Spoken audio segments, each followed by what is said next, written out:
The smell hit her before the guard even spoke. Smoke, sweet and heavy, drifting through the Louisiana dusk. Something between firewood and sugar. Frida Engel froze halfway off the truck step. It wasn't the smell of war. Not cordite. Not burning cities. This was meat. Roasting. Slow. Tender. And for one fractured second, her starving mind did something cruel. It made her remember her father's butcher shop in Leipzig before everything fell apart. "All right, ladies," the young American corporal shouted, his southern drawl easy, unthreatening. "Welcome to Camp Ruston. Dinner's waiting. Barbecue night." Barbecue. The word meant nothing to Frida. She looked at the other women, gaunt faces framed by prison-gray kerchiefs, all blinking at him like he'd just spoken another language. 2 months earlier, she'd been crouched in a half-collapsed bunker outside Cherbourg, sewing a shrapnel wound closed with stolen thread. The air smelled of rot and diesel then, not this impossible sweetness. Now, stepping down into grass, so green it looked painted, she was led past rows of wooden barracks painted cream white, past guards who weren't shouting, past a flag she'd only seen on enemy maps. They stopped outside a long hall glowing with yellow light. Inside, a black soldier turned a slab of meat the size of a suitcase over an open pit. Fat hissed. Sparks climbed toward the rafters. The air was thick with it. Spice, smoke, and something almost sacred. Frida's throat clenched. The last meat she'd eaten had been boiled horse, served in a tin cup during the final winter in Germany. It hadn't smelled like this. She wasn't sure what to do with her hands, so she kept them folded tight in front of her, the posture of a person who expects to be hit. One of the women behind her whispered, "They want to fatten us before interrogation." Another said, "No one wastes food like this. It's for the officers." But when the line reached the serving table, the cook, Sergeant Earl Winters, his name stitched in blue, pointed his tongs at her tray. "Ribs or brisket, ma'am?" "Ma'am." The word cut through her like glass. He wasn't mocking her. He said it the way a person says hello. Frida opened her mouth, but nothing came out. He smiled patiently. "Try both." The meat hit her plate with a wet slap, steam rising around it. Then came beans, bread, something yellow he called cornbread, and a spoonful of potato salad bright as butter. It looked obscene, like an oil painting of abundance. They sat at a long table. The sound of forks and spoons was the only thing filling the silence. Metal on tin, trembling hands lifting food toward hollow mouths. Frida's fork hovered over her tray. The ribs glistened. She could see her reflection in the sauce. The first bite was clumsy, too big. Her jaw locked halfway through chewing, and the taste detonated. Smoke, salt, fat, pepper. It was so rich it hurt. Her body wasn't ready for it. Her eyes flooded before she realized she was crying. The others noticed but said nothing. One by one they began to eat faster, more desperately, as if someone might change their mind. At the far end of the hall, the American cooks watched quietly. They didn't laugh, didn't look proud. They just served seconds. Frida didn't remember asking for more, but suddenly her tray was full again. She looked up through the blur of tears.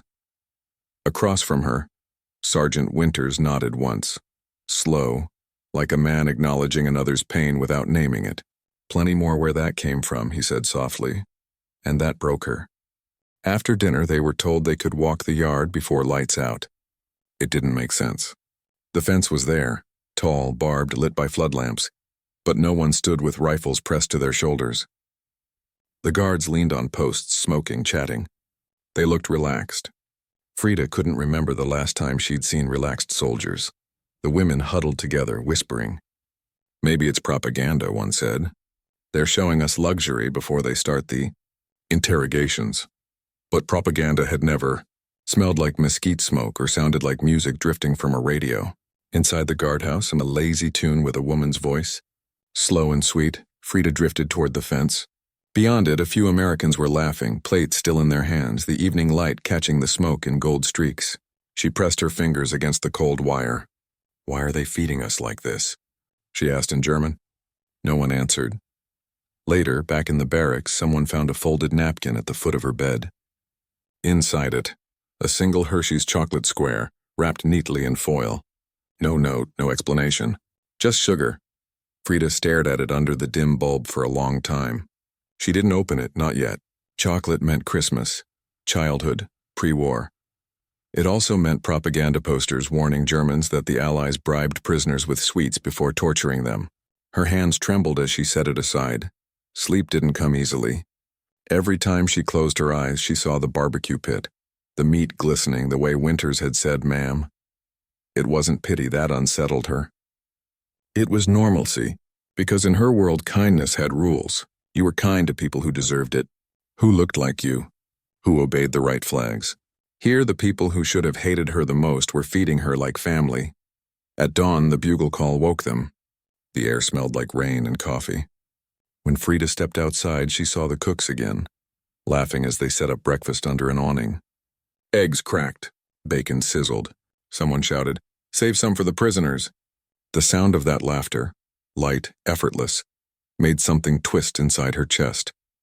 She wasn't sure what was more frightening anymore, the war that had ended, or the peace that was starting. Because the war had rules, peace apparently did not. When Sergeant Winters saw her standing there, he lifted his hand in greeting. "Mornin', ma'am," he called, grinning. "Hope you like ribs, because Friday's for catfish." Catfish. She didn't know the word, but the rhythm of it made her smile despite herself. She didn't wave back, not yet.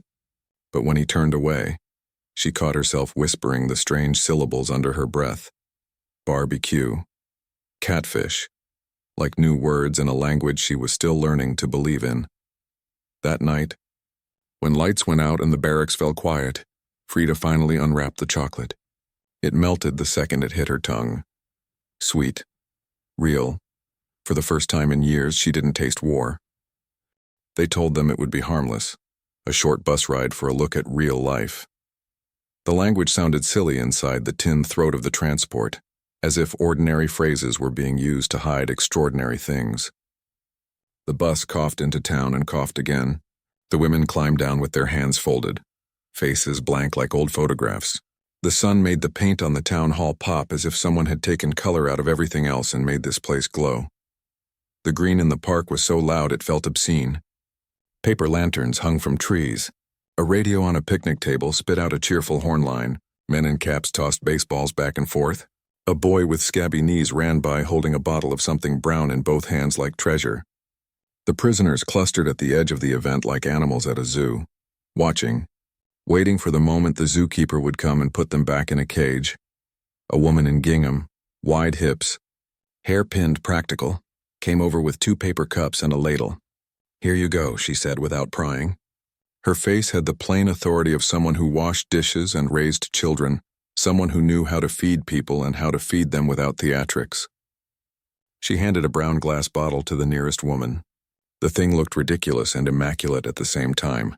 Sweating in the warm air. "Try it," the girl with freckles said.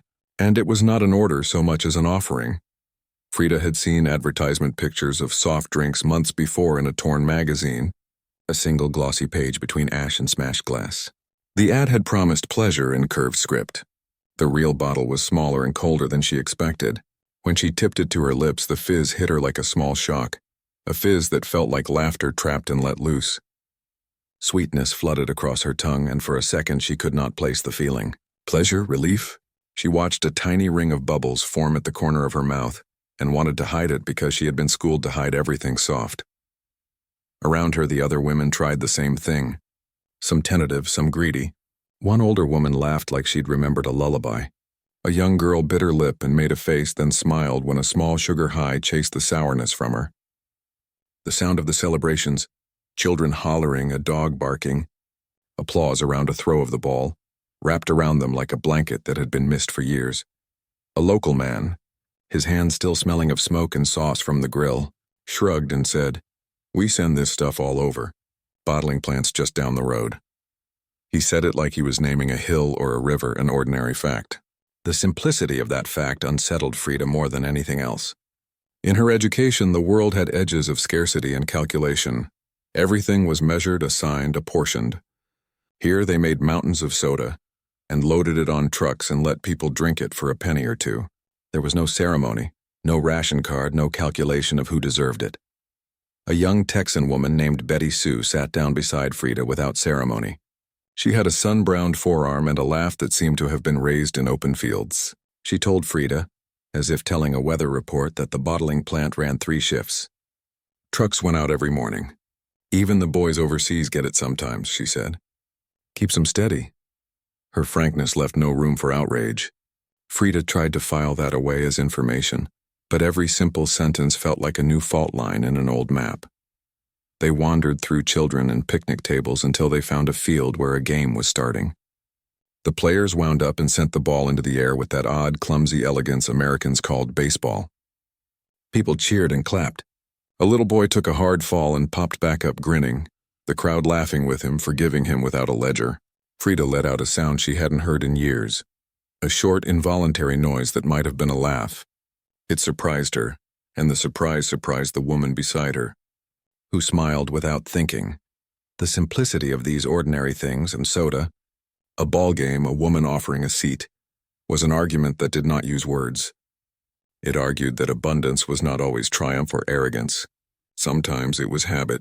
Sometimes it was a civic ripple left behind by a system that had become impossibly large and therefore casually generous. The idea unsettled Frida in a deeper way than any shouted order had ever done. To be generous was not to conspire.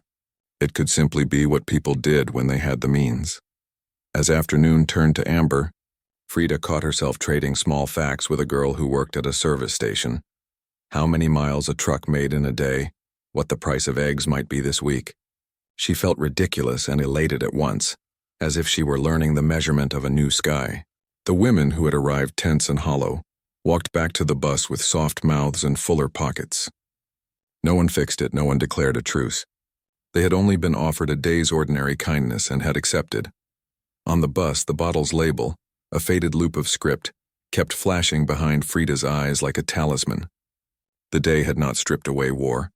There would still be interrogations and uncertainties, the old orders and the old terrors. But the smallness of what she had been given, sugar, a ball game, a kindly human face, had lodged like a seed.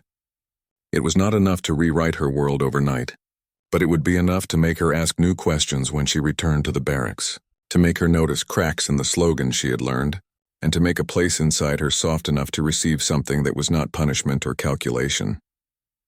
She slept that night with the taste of fizz at the back of her throat and the faint echo of children laughing.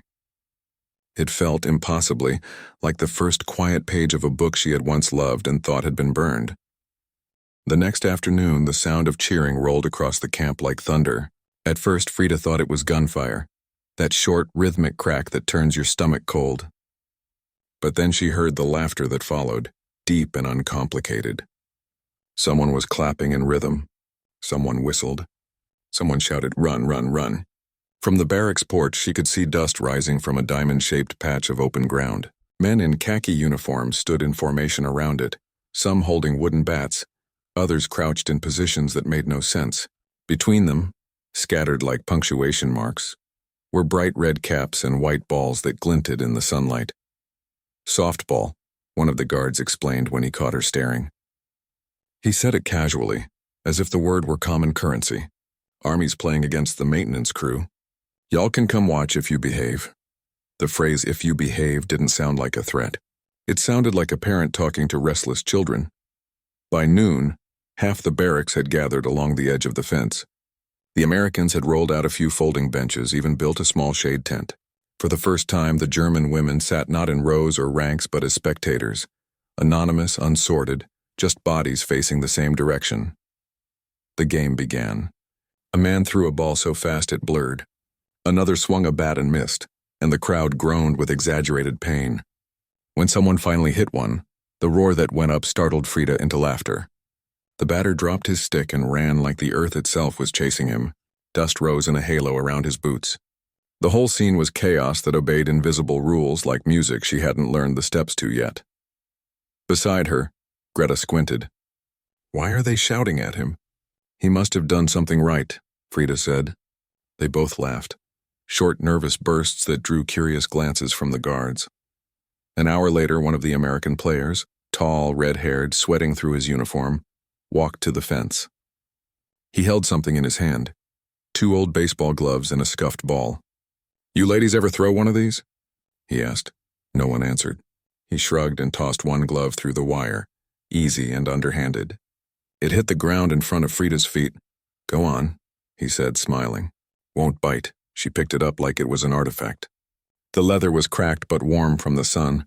The smell hit her first, oil, sweat, dust, and the scent of work, not war. She slipped her hand inside, flexed her fingers, felt the resistance. The guard tossed the ball gently. Instinct caught it before thought did. It stung her palm, but the feeling wasn't pain. It was proof. He grinned, motioned for her to throw it back. She hesitated, then imitated his motion. The ball sailed awkwardly, bounced halfway, rolled to his boots. He exaggerated a stumble and fell backward, arms flailing, pretending her throw had knocked him down. The German women laughed, really laughed. The sound jagged and strange in the open air. Even the guards joined in, the laughter echoing off the barracks like applause. For a few moments the fence didn't matter. No one was enemy or prisoner. There were just 2 people throwing a ball in the sun. When the inning ended, one of the cooks brought over lemonade in tin cups. Real lemons floated in it. A luxury Frida hadn't seen since 1941. The sharp sweetness burned her throat. She whispered, "They waste lemons on prisoners." Greta corrected her softly. "They share them." Hours passed. By late afternoon, the field had turned golden with heat. The game wound down. The cheering faded to friendly banter. One of the soldiers played a harmonica, while others packed up gear. The German women were allowed to stay, lingering on the benches as the Americans joked and teased one another.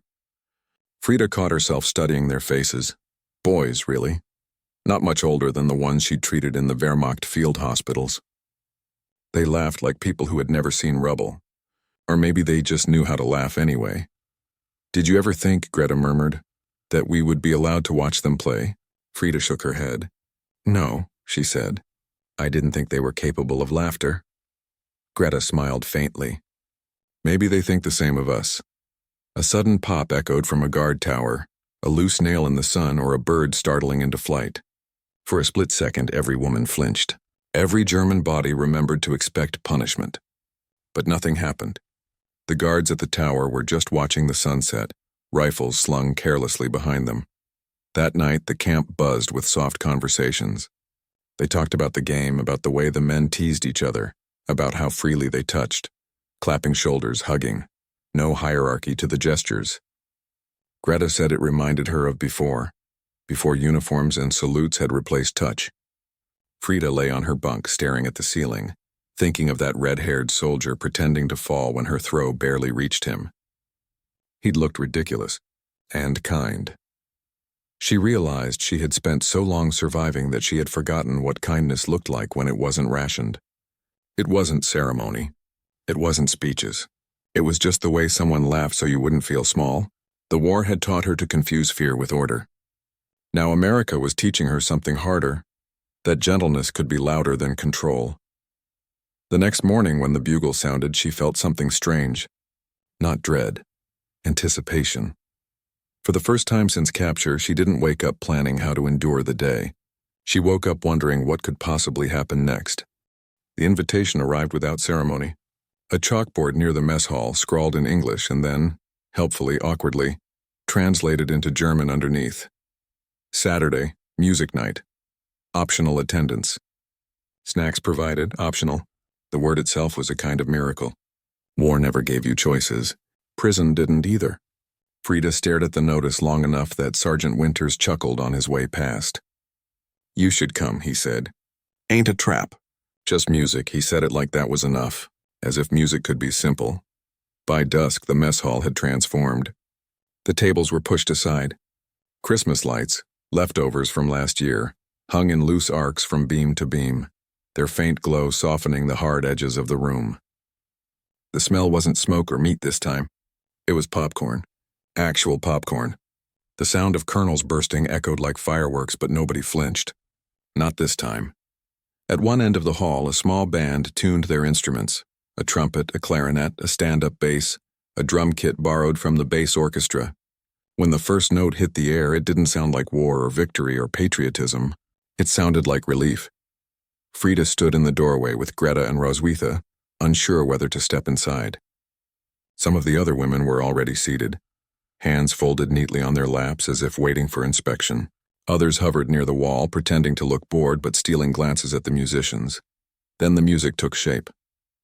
A lazy swing rhythm, something she'd never heard before, playful, syncopated, unapologetically alive. It bent rules the way children bend curfews. The clarinet laughed. The trumpet argued back. And in that argument, Frida heard something like permission. The American soldiers had changed into casual clothes. No helmets, no rifles, just sleeves rolled to elbows, laughter unguarded. A few began to dance, clumsy at first, a mix of steps that seemed part ceremony, part instinct. The guards didn't stop them. No one shouted orders. The air was thick with freedom, and it made her dizzy. Betty Sue, the young Texan girl from the Coke night, spotted her and waved. "Come on," she called, beckoning across the room. Frida shook her head. "No," she mouthed. But Betty Sue didn't accept no as a language. She marched over, took Frida's hand like a conspirator, and pulled her toward the makeshift dance floor. The first touch startled Frida. Not because it was improper, but because it was so normal. Skin on skin, not to strike or restrain, just to share motion. The two moved awkwardly at first. Frida's steps were stiff, the rhythm foreign. But the music insisted. It coaxed, it forgave. By the second chorus, she was smiling without permission. Greta and Roswitha clapped from the sidelines, then joined, drawn by the gravitational pull of joy. The laughter rising from the women sounded alien in the best possible way. A noise that had been buried under rubble now unearthing itself, shaky but real. Even Sergeant Winters, leaning against a pillar, couldn't help but grin. When the song ended, the applause came hesitantly at first, then filled the hall like a wave. For a moment, everyone, captors and captured, looked at each other not as opposites but as people who had shared the same heartbeat for 3 minutes. Then the next song began. Slower this time. The band leader, a middle-aged man with a fedora tilted low, spoke into the microphone. "This one's from Miss Billie Holiday," he said. He didn't need to explain who that was. The first voice that filled the hall wasn't rough or proud.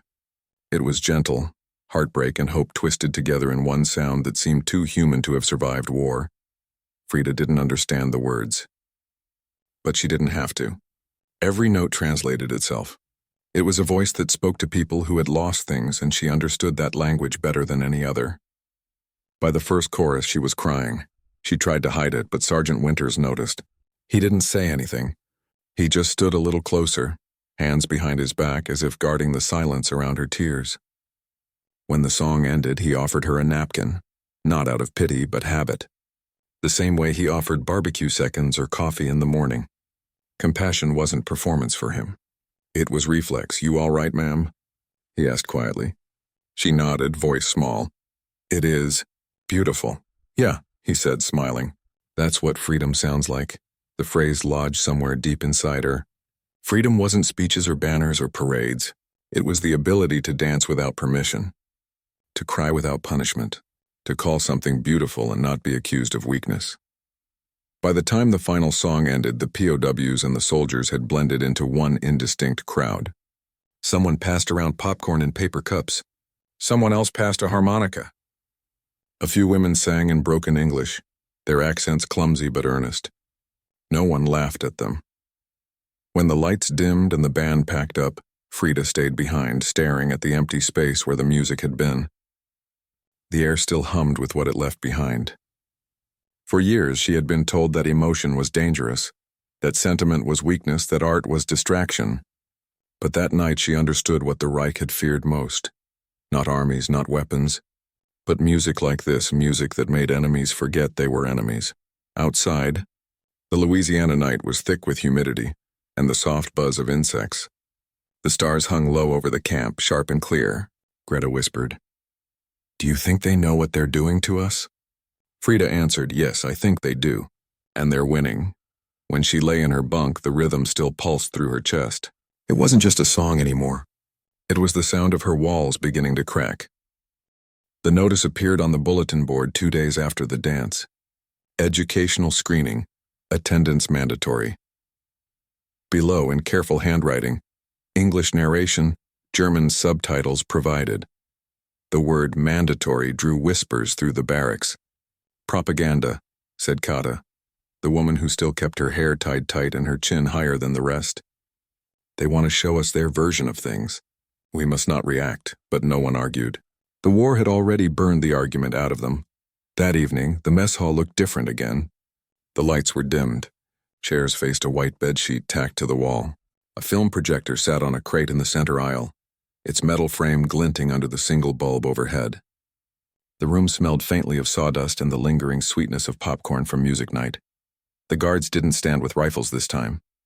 They stood near the back, arms folded, watching the women file in quietly. Frida took a seat near the middle. Sergeant Winters nodded once at her from the doorway, the gesture neither friendly nor stern, just human. The film began with something ordinary. A newsreel. Images of soldiers coming home. Confetti in the streets, women hugging men in uniform. It was America in celebration. Laughter, jazz, flags waving, people kissing under streamers. The women shifted uneasily. Kata whispered, "They are showing us what they have stolen from us." Then the reel flickered, stuttered, and changed.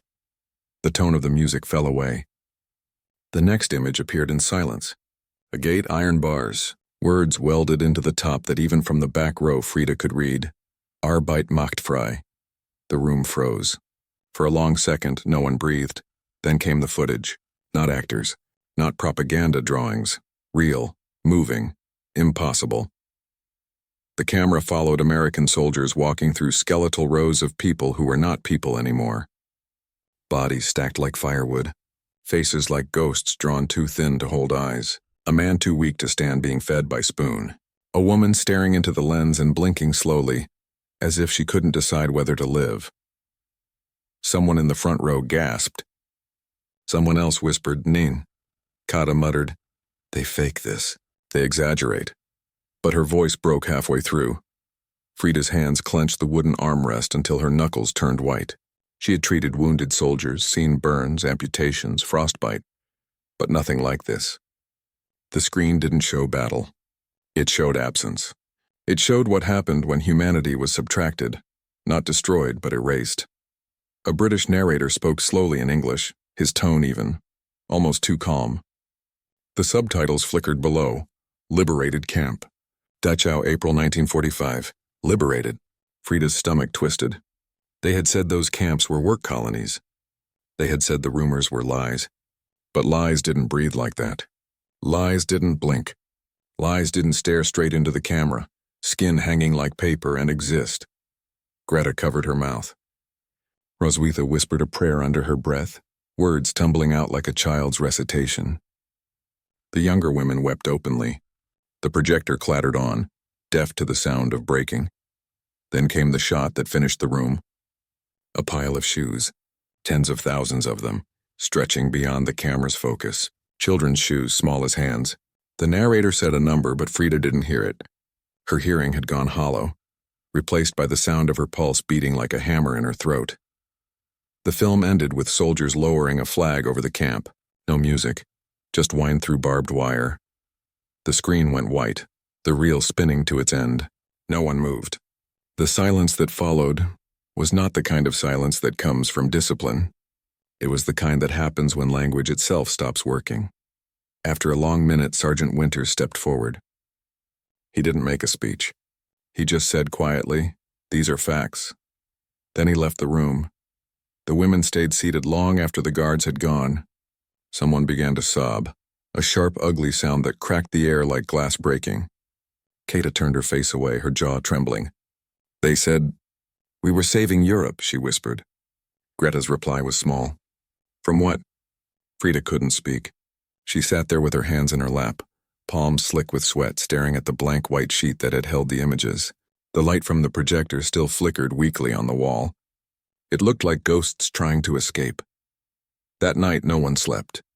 The barracks were silent except for the soft rustle of someone crying in the dark every few minutes. When the generator hummed back to life before dawn, its steady vibration felt obscene, like the world pretending everything was fine. Frida lay awake watching the ceiling's cracks move with the changing light. In the morning, they would be fed breakfast, maybe even offered coffee. The same hands that had shown them hell would pour it. She didn't know what to do with that. For the first time since her capture, she understood why the Americans were so calm. It wasn't arrogance. It wasn't mockery. It was certainty. The certainty of people who had seen the worst their enemy could make and decided to answer it with decency. By the time roll call sounded, something inside her had shifted beyond repair. The war had already ended, but now it felt truly over. Because you can rebuild cities. You can repair machines, but you cannot unsee a truth that burns your illusions to ash. The film night left a residue in the barracks like smoke that wouldn't clear. For 2 days, the women moved through routines with hands that didn't steady, making beds, folding laundry, tracing the seams of ration packets with eyes that kept returning to the image of those shoes. Conversations were small, careful, as if any large sentence might snap open some wound. Kata carried her anger like armor. It fit her the way a uniform does, tight, unyielding, defining every movement. She had always been the loudest in the room, the one who could make others straighten their backs simply by passing judgment. Now her voice was sharp with accusation. "They lie to you," she said to anyone who would listen. "They show you horror, so you will forget that our sacrifices were necessary. They want you to feel guilty." Her eyes sought recruits, young women whose certainties still trembled. She timed her words to the pauses in the barracks, letting them land like stones. Frida kept her distance. The film had not given her answers that could be folded neatly into discourse. It had given her a weight inside her chest that rearranged questions. When Kata came to her bunk and pointed a forefinger as if tracing a map of treason, Frida looked at her and felt pity and fear in equal measure. "You can still choose," Kata hissed. "We must not forget what binds us. We must not betray what we knew." Betrayal was an idea with teeth in it. For many of the women, it was a language their upbringing taught them. Loyalty as duty, duty as worth. But the film had peeled back the varnish from those lessons. Frida wanted to say that context mattered. The commanders lied sometimes and cities burned regardless, but the words felt small and traitorous on her tongue, so she said nothing. Silence, she realized, could be interpreted as assent or cowardice. Neither fit comfortably. Tension crackled through the compound. Small slights became evidence in the court of suspicion. Cups left in the sink were flagged as sabotage. A misplaced broom became proof of laziness or worse. The guards noticed too. Their casualness grew guarded. One of them, a young corporal with a thin face, warned quietly that anyone fomenting unrest would be separated for questioning. That threat pulled like a taut string across the barracks. Kata's eyes glittered. For her, it proved that the enemy would always resort to deception. Then, on a humid afternoon when heat made patience difficult, Kata did something no one expected. She walked away. It was not a theatrical run, nor a whispered plan.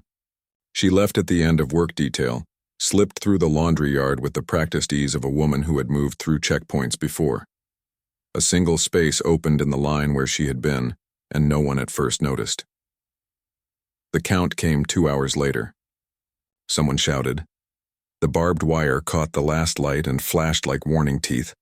An alarm tripped into motion like an old machine restarting. Guards poured into the compound, boots thudding, radios crackling.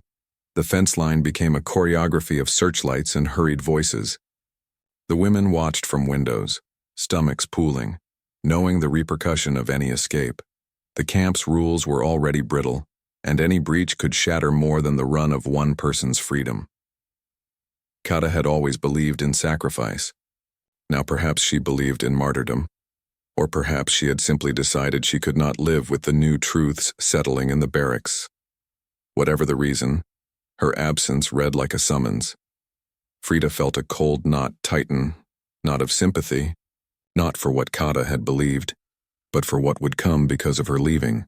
They found her by the river, half a mile from the outer fence, crouched under a willow like a bird that had been shot and refused to fall. Guards had surrounded the spot, rifles leveled, but up close she did not look like a criminal. She looked like a woman who had been carved by conviction and left in a world that no longer recognized the shape. Her face was streaked with sweat and tears, Her hands were raw where she had dug at the earth. When they dragged her to the main yard, she did not struggle. Whether out of exhaustion or theatrical resolve was unclear. The officers conducted the procedure with military precision. Kata was led before the small cadre of camp command, a captain in a clean shirt, a sergeant with tired eyes, and the civilian liaison who handled the paperwork. The women in the barracks pressed to the windows, faces reflected in the glass like ghosts. A murmur rose and then fell like waves. What surprised Frida was not the arrest, that was predictable, but the way the Americans handled the aftermath. Kata was not thrown into a cell and left to quiet fury. She was questioned, yes. Statements were taken, stern faces consulted. But when it was decided that she would be kept for additional debriefing, she was given a blanket and a cup of tea. A medic checked her wrists for cuts. A woman from the cook's crew, the same who had ladled ribs a week before, brought a bowl of soup and set it down with a manner that treated the act not as charity, but procedure. Kata's reaction tore something open. She shook, laughed in a thin, brittle way, and spat at the medic's boots. "They pamper me," she said, venom in her words. "They treat me like a guest." Her voice carried, ragged and angry. "They want me to join them." The irony sank like an anchor. The prisoners at the windows watched silence grow into something noisier. Outrage, confusion, grief. Seeing her treated kindly enraged her further. It confirmed a private logic.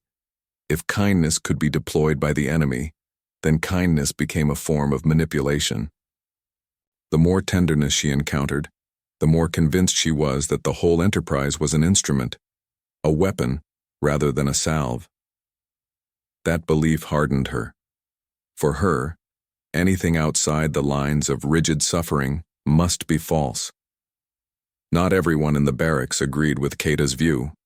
Some of the younger women, the ones who had tasted candy and soda and the music, wept openly at the sight of her humiliation. They had come to see small mercies as proof of a different world's promise. They cheered for her to be treated with decency, because decency had become hope. Greta leaned toward Frida in the dimming light of the evening. "Do you think they meant it?" she whispered, voice barely audible over the distant hum of the generator. "Was it real?" She looked exhausted by the question, as if it had reached into her bones. Frida thought of the hands that had served the ribs, the eyes that had watched the film in silence, the cook who had tied a bandage on a scraped knee. She thought of the chocolate bar left beneath her bunk, the boyish grin of the red-haired player when she had fumbled his throw. Those acts had not been speeches. They had been gestures without agenda, gestures that did not require compliance in return. "I don't know," Frida admitted, "but I think it is." The answer felt dangerous and fragile at once. Kata's escape attempt left a bruise that would not fade quickly. It proved the camp system could be breached and punished. It also proved another thing, that punishment could be humane. The contradiction burned in everyone. For some, it exposed the hollowness of their beliefs. For others, it simply proved that the enemy had clothes that fit and voices that lied. For Frida, it was another crack in the edifice of certainty. That night, silence in the barracks was not respectful. It was stunned, a community holding its breath, listening for which truth would arrive first, the one that punished or the one that forgave. The invitation came handwritten on scrap paper pinned to the notice board. Farewell supper, Saturday evening. Campyard, no translation needed. The smell did it for them. By late afternoon, the Louisiana air was heavy with mesquite smoke again. That same sweet, impossible scent that had greeted them months before when the first meal had felt like a hallucination. The women drifted from their barracks like ghosts testing sunlight. They had learned the rhythm of the camp, morning roll call, kitchen duty, letters that never arrived. But tonight there was no schedule, no order, just music and the smell of ribs. Sergeant Winters stood by the grill, his apron streaked with sauce, his laugh carrying across the yard. "We're running out of onions," he shouted toward the kitchen tent. Someone yelled back and everyone chuckled as though this was just another small-town gathering. Soldiers and prisoners together, as if the fence were only decoration. Frida stopped halfway between her barracks and the tables. The scene looked familiar but different, as if the first memory had been painted in gray and this one in warm tones. The smoke rose like incense. The sun was low, turning everything bronze. She felt Greta's hand touch her elbow, a steady reminder that this was real. "Do you think they'll make the sweet beans again?" Greta asked, trying to sound casual. Frida smiled. "I think they know we like them more than we admit." They joined the line with the others. There was no segregation now, no ropes dividing spaces. A corporal with a kind face handed out plates. A young cook winked. The trays clattered, the sauce steamed. The smell worked its way into every thread of their dresses. Kata sat apart near the shade of the laundry hut. Her arms folded tight, jaw set. She hadn't spoken since her escape attempt except to accuse others of forgetting. Now she stared at the smoke as if it were mocking her. When Frida's turn came, Winters looked up from the pit. "Evenin', ma'am," he said, the same way he had that first day. "You've come a long way since them first ribs." She laughed softly. "Yes, Sergeant. This time I won't cry on the plate." "Well, if you do," he said, "just don't ruin the sauce." He handed her a piece of brisket glistening with glaze, beans thick with molasses, a wedge of cornbread that smelled faintly of vanilla. The meal was absurdly generous, ridiculous in its simplicity, proof that abundance could be gentler than victory. They ate on benches under string lights. The hum of cicadas blended with the sound of forks scraping tin plates. A few American soldiers drifted among the tables, refilling cups, asking if anyone wanted more. The women said thank you in English now, shy but sincere. Afterward, Winters stepped onto a crate, tapping his cup with a spoon for attention. "Ladies and gentlemen," he began, "you'll be shipping out soon. I just wanted to say—" He hesitated, rubbing the back of his neck. "I reckon we did our best to treat you all right. Maybe even make you miss our cooking a little." Laughter rippled through the crowd.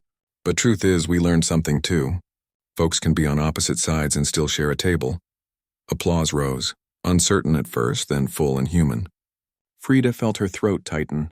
She stood without planning to. Holding her tin cup in both hands, "I would like to speak," she said. The words came in careful English, the accent soft but deliberate. The chatter quieted. Even the guards turned toward her. "When we came here, we were afraid," she began. "We thought you would punish us. We thought kindness was trick."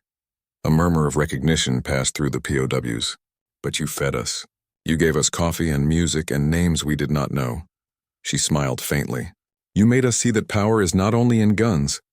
Winters nodded from the grill, eyes glistening under the smoke. "I cannot forget what we saw on your film," she continued, voice steady. "We cannot pretend it was lie. We cannot change what was done. But I can tell truth when I go home, that the men who won did not hate us. They fed us. They forgave us even when we had not yet forgiven ourselves." For a long moment no one moved. Then someone began to clap. A guard first, then Greta, then half the yard. The sound swelled into something like thunder, not of battle but of release. Kata didn't clap. She stayed in her seat, eyes fixed on the distance. But her expression had changed, not softer, not reconciled, just less certain. As if Frida's words had shifted a brick somewhere deep inside her foundation. When the applause died, the band began to play again. A slower tune this time. Something like farewell and gratitude woven together. Couples moved to dance. Laughter returned, gentler now, almost reverent. Frida found herself standing beside Winters as he turned the last ribs over the coals. "You're leaving in a week," he said quietly. "Yes. Any plans when you get back?" She shook her head. "Germany is rubble, maybe. I will start again." He handed her a plate wrapped in paper. "For later. Cold ribs ain't much, but they travel." She blinked away tears. "You will forget us," she said. "Not a chance," he replied. "Some meals you don't forget." As night settled, the smoke thinned into cool air. The stars appeared one by one. Someone lit lanterns along the fence, their glow soft instead of watchful. The women lingered long after the food was gone.